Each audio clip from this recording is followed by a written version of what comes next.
আসসালামু আলাইকুম। মাত্র 2 মিনিটে প্রাচীন বাংলার জনপদগুলো আপনাদের শিখিয়ে দিচ্ছি। প্রথমে আপনারা এই যে সিলেট দেখতে পাচ্ছেন না?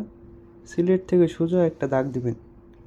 তাহলে কি হবে? সিলেট, এটা কি ভারতের ত্রিপুরা, আর এটা চট্টগ্রাম। এই যে বিস্তৃত অঞ্চলটা কুমিল্লা বাদ দিয়ে এগুলা ছিল কি হরিকেল।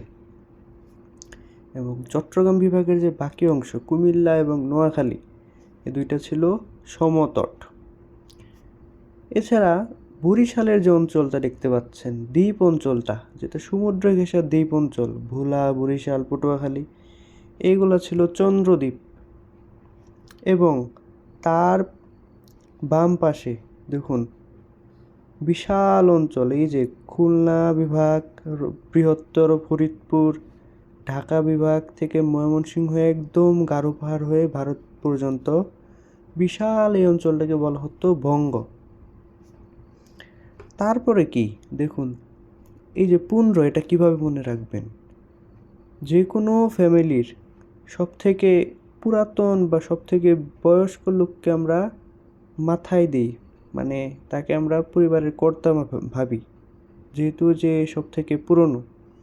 তো পুন্ড্র হলো বাংলাদেশের সবথেকে পুরনো জনপদ এবং এটা দেখুন বাংলাদেশের মাথায় অবস্থান করছে। তো এই রংপুর এবং রাজশাহী বিভাগের বিস্তৃত অঞ্চল মিলেছিল পুন্ড্র, কিন্তু তারপরেও এই রাজশাহী বিভাগের এই অঞ্চলটাকে আলাদা করে আবার বরেন্দ্র বলা হয়। এবং রাজশাহী বিভাগের যে এই যে অংশটা চাঁপাইনবাবগঞ্জ, ভারতের মুর্শিদাবাদের অংশটাকে গৌড় বলা হয়।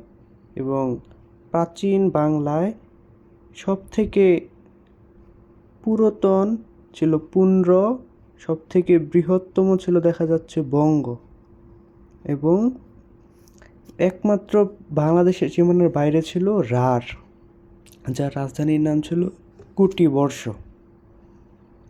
আশা করি আপনারা বুঝতে পেরেছেন।